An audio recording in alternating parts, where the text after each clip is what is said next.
بسم اللہ الرحمن الرحیم۔ السلام علیکم۔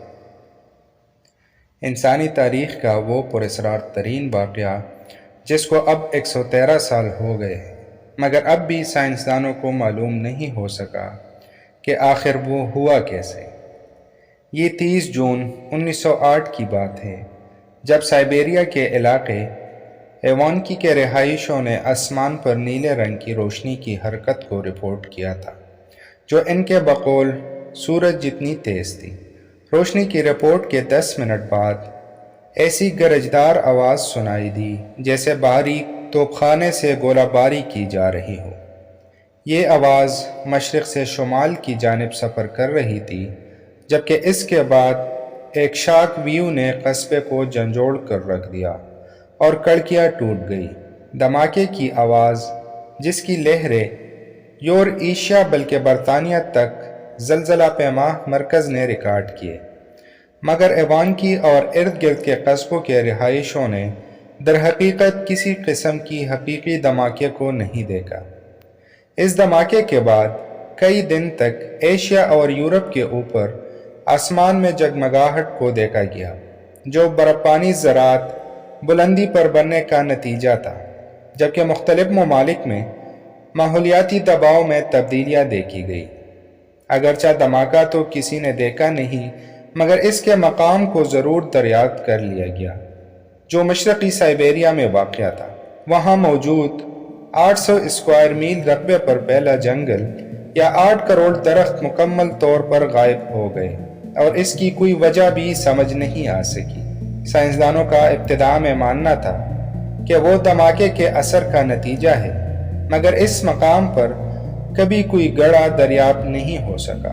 مگر جنگل کا جتنا بڑا مکمل طور پر سپاٹ ہو گیا، اس کو دیکھتے ہوئے اندازہ ہوتا تھا کہ دھماکے کی طاقت 10 سے 15 ٹن تھی۔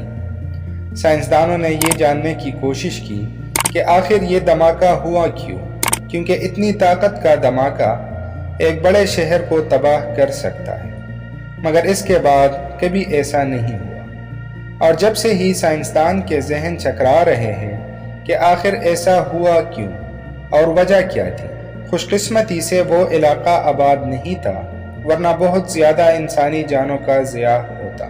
مگر دھماکے کی حرارت کو دور دراز کے قصبوں کے رہائشیوں نے بھی محسوس کیا تھا۔ ایک عینی شاہد نے اس موقع پر بتایا، آسمان 2 حصوں میں تقسیم ہو گیا تھا، اور جنگل کے اوپر آسمان کا شمالی حصہ آگ سے بھرا ہوا لگتا تھا۔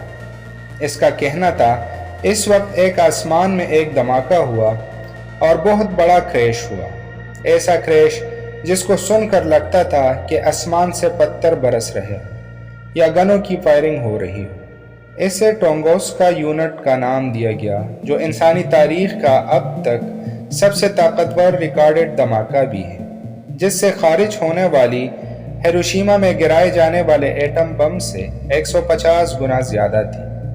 مگر ایک صدی سے بھی زائد عرصے بعد محققین کے ذہنوں میں مختلف سوالات موجود ہیں کہ آخر اس جگہ ہوا کیا تھا۔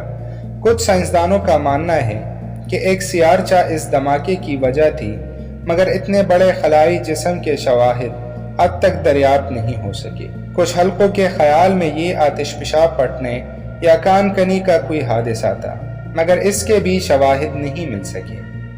در حقیقت سربیا کے اس خطے کا موسم ڈرامائی قسم کا ہے، جہاں موسم سرما کا دورانیہ بہت طویل ہوتا ہے، جبکہ گرمی کا موسم بہت مختصر، جس کے باعث سطح میں ایسی تبدیلیاں آئی جن نے اس جگہ کو ناقابل رہائش بنا دیا، بلکہ وہاں پہنچنا ہی بہت مشکل ہے۔ جب دھماکہ ہوا تو کسی کو بھی تحقیقات کے لیے وہاں جانے نہیں دیا گیا، کیونکہ روسی حکام کو مختلف خدشات تھے۔ 1927 روس کی ایک تحقیقی ٹیم نے آخرکار اس جگہ کا دورہ کیا اور دریافت کیا کہ دھماکے کے لگ بھگ 20 سال بعد بھی وہاں ہونے والا نقصان ویسے کا ہی ویسا تھا۔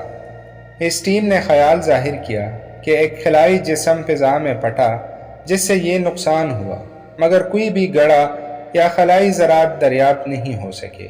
تو ٹیم نے یہ وضاحت کی کہ وہاں کا دلدلی خطہ اتنا زیادہ نرم تھا کہ اسے کسی قسم کا نقصان نہیں ہوا، جبکہ تمام تر ملبہ اس کے اندر دفن ہو گیا، مگر دلدلی حصے کی گہرائی میں کچھ بھی دریافت نہیں ہو سکا۔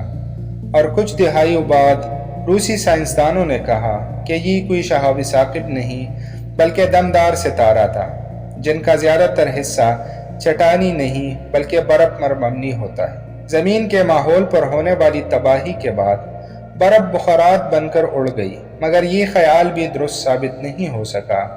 تو پھر عجیب خیالات سامنے آئے، جیسے کہ خلائی مخلوق کا اسپیس کرافٹ اس مقام پر گر کر تباہ ہوا، مگر یہ بھی واضح نتیجہ نہیں تھا۔